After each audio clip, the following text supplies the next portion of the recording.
Well, it's the first sunny day we've had in a few days, and I've just got to show you my garden. It is doing amazing. Let's start with the fruit trees. This is an orange tree, bumper Satsuma orange, and it is looking good. This fig tree, I was wondering if it was going to start budding out, and I saw this one little bud there, and I had a little rabbit guard on it, and even though it's in a container, I probably didn't need the rabbit guard, so I took that off about 3 days ago, and I've got about 8 inches of growth there, having taken the trunk guard off, or the rabbit guard off, or whatever it's called. This is another fig tree. I won't go through all these, but just the fig trees are, you know, man, just looking great. This one was a slow bloomer, just now started to really go. I need to take the stakes off of it probably, and I need to show you how I'm tying those tomatoes and figs and stuff. Beautiful. All right, this is a chocolate persimmon. But look at all the buds on this thing, and it really just started budding, man, about a week ago, maybe 2 weeks ago. But look at all the blooms on that thing. I mean, that is just amazing for a tree that I just planted a month ago or so. Another fig, looking good. I may come in here, since I don't see any growth above this, I may come in there and top these two, and kind of force the growth here. Another fig, that's an LSU purple, I think, fig. Great growth. I need to pull it back, it's leaning. I need to put a stake right here and pull the tree back and try to straighten it up some. Beautiful tree is this LSU gold. Look at that. Again, these trees were planted in these pots about maybe a month ago, something like that. This is a pear, Senshui, an Asian pear, Senshui, I think it's pronounced. Cadota fig, also doing well. Texas ever-bearing fig, doing really good. This one's going to be kind of a, you know, branch. It's not going to be just a tree shaped. It's going to be more of a bush shaped fig. This one also, the tiger stripe, wasn't doing anything. I cut into this and I didn't see anything, and I thought maybe it wasn't going to live, and then I pulled the rabbit guard off, and I've got 2 shoots. That one, that's weeds right there, but that one and that one is going to be figs coming up from the bottom. So it also will be a multi stemmed fig. But look at these blackberries. I'm telling you, I'm using a gimbal that I don't use a lot, so bear with me if I'm not focusing in on stuff. This is the blackberry in the earth box. This is a Ouachita blackberry. All the rest of them are Primark Freedoms. I wanted one extra. I've read some things that say pollination, that your crop can be better if you have a different variety for kind of a cross pollination. We'll see how it works, but this one is starting to bloom real well. Gonna have a lot of berries on it, and excited about that. But these Freedoms have gone absolutely crazy in these containers. Again, these are what we call syrup tubs, or protein tubs. It's a 200-pound tub of molasses and protein and things like that we give cows during the winter. And again, it weighs 200 pounds when it's full of protein. So cows eat it, we empty it. I've made some what I call hybrid tubs.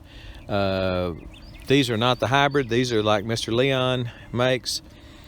I really like my hybrid tubs. I'm gonna do another video on those in a little while, talk a little bit more about those. Even though I've shown you how to do it, I want to show you, I don't know, the advantages, I think. But I want you to look at this growth right here. That is new growth. That is this year, 2 feet long. That is next year's cane. Now these are primocanes, so this will actually produce this year. But it's next year, in the spring crop, it will really produce even more. I've got one shoot. Now, is it going to put up multiple shoots? I don't know, but I do have blackberries started there. And anyway, it's this one is the only one that's really not looking great, but it does have the new primocane coming up That right there is the new primer cane coming up. But all these have at least one, if not multiple, canes. This one's got 2 new canes coming up. That cane right there is 2 feet tall. Brand new primer cane coming up this year. That one is about 3 or 4 inches taller than that one. And look how thick they are. Man, they're as big as a dime. They're bigger than a dime there on the base of the cane. Beautiful, man, beautiful. This one's got 2. That and that. 2 different canes coming up. That one, the one kind of skewed off to the side, is a new cane. One standing up straight, there's a new cane. That one there, I believe that's my tallest one. Look at that. I mean, that is just, I've got to hurry up.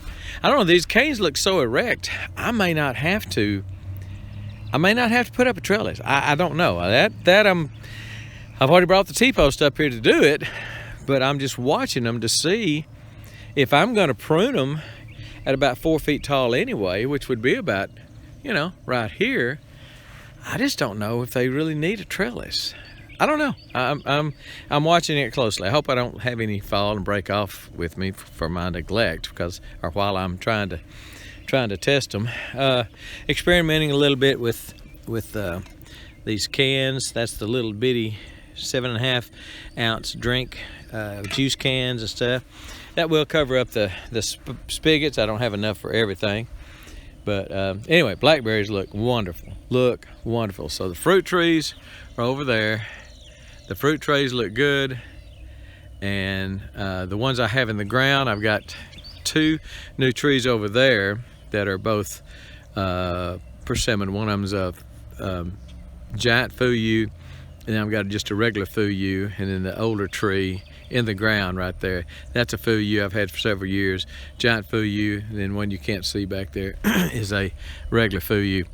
But you're going to be amazed at these doggone tomatoes and peppers. These are my earth boxes. This is a red snapper there on the end. What I've done, and I'll show you, I'll do another video on this later, but for the earth boxes, what I've done is just take one of my tomato cages. If you don't know what I'm talking about, look up in the corner right about now, and probably at the end of the video I'll put a link to the world's best tomato cages. But what I've done is taken those tomato cages that are like this, and I've made them kind of into a C shape, and just kind of gone around. You see that real well, but just basically gone around it like this, kind of a C-shaped or a U-shaped. But I want you to look at these. They've got these are pink brandywine. It's an heirloom. Those are Roma. No, those are Tycoon. My neighbor gave me a bunch of Tycoon that he raised, and he started his, not these, but he started his big plants in middle of December, something like that. And I'm going to show you the plants he gave me. They're huge. So the Tycoon is supposed to be a good hot weather fruit setting tomato, and so I'm excited about those. So is the red snapper. So I'm kind of gonna weigh the red snapper with the Tycoon. Red snapper seeds, they're smaller because I started them in middle of February, but you know, the ones on the end there, but shoot, they're 16 inches tall. I mean, nothing to gripe about. That is a Sun Gold. Got those seeds from Haas. Those are cherry tomatoes, and they're 18 inches tall, starting to get some blooms. You can see that. I really zoom in or something, but right there, starting to get a few blooms. And again, cherry tomatoes. This is my homemade earth box. It's got some more of the Tycoons in it that my neighbor gave me, and they're right at 2 feet tall. This is a porter and a big beef. These are in my grow bags. Now what I've done with my grow bags, so I don't have to come out here every day and water them, I took one of those tubs, those fiberglass tubs, and I know you're not going to be able to get one. Don't ask me where it comes from, because I can't get any more either. But just go down to Dollar General or something like that and try to get you a 3 or 4 inch tall tote, I guess they call them, storage tote. And if they're taller than that, which these are about 7 inches tall or 8 inches, but if they're, then just drill a hole. You're not going to be able to see it. Yeah, you are, maybe. I drilled a hole in the side of that tub at about 4 inches. So it's, even if it rains hard, it's never going to get more than about 4 inches of water. I will, when it's not raining, I will let the water go down and go dry at least 1 day a week to make sure that it'll kill any mosquito larvae and such. Now look at these plants. Again, my neighbor started these back in middle of December and gave me 2 of his huge plants. He planted everything he was going to plant and gave me a couple of them. Now I want you to look at the tomatoes. It is the first week of April and I have got a bunch of tomatoes. Those plants look beautiful. Again, they're Tycoon. Another, it's a Texas A&M favorite, or an Texas Agricultural Extension Office favorite, and we'll see how well that does, how well that compares with the red snapper. I'm excited about the red snapper too. I think they're going to do well. There's 2 red snappers. I raised those from seed, 12 inches tall or so, for having been planted middle of February, month and a half, almost 2 months ago. That's not bad. The seeds, rather. This is a big beef my neighbor gave me. And here's my peppers. Peppers are in the earth boxes too.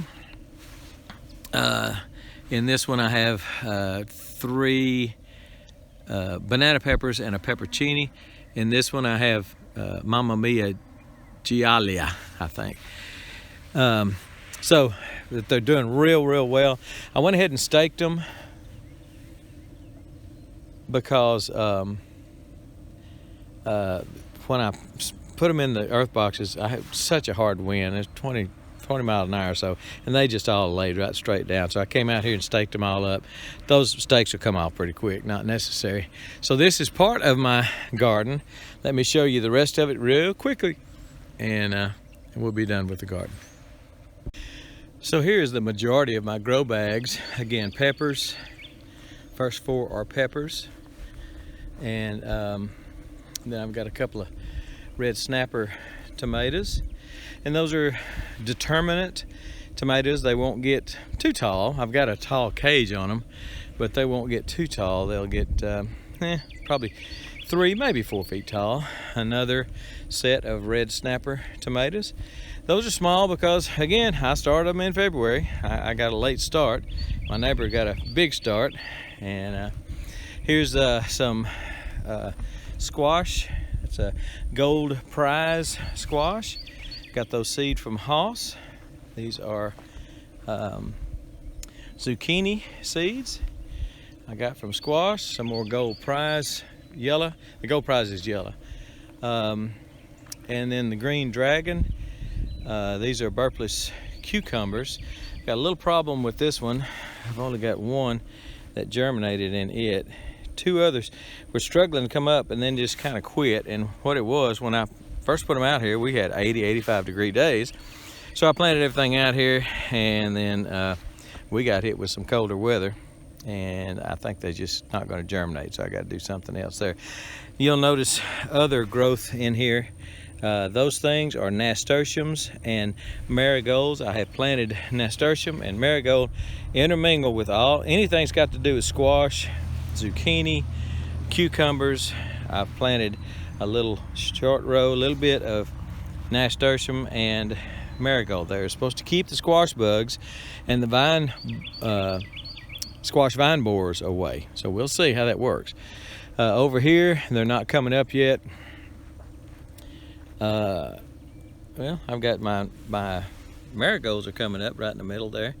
But this is, I planted four plants, 4 seeds of watermelon, and these 4, all these are Crimson Sweet watermelon from Haas.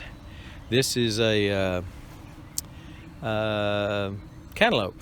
It has not started coming up yet. This is one of my fake earth boxes, my homemade earth boxes. Not coming up yet because I just planted them. And again, we had about 3 or 4 days of cold weather. Got down in the 40s at night, and yesterday I think was 50 for the high, you're not going to get much germination like that. So today the sun is trying to peek out. It's supposed to be 70, tomorrow 75, the day after that 80, 85.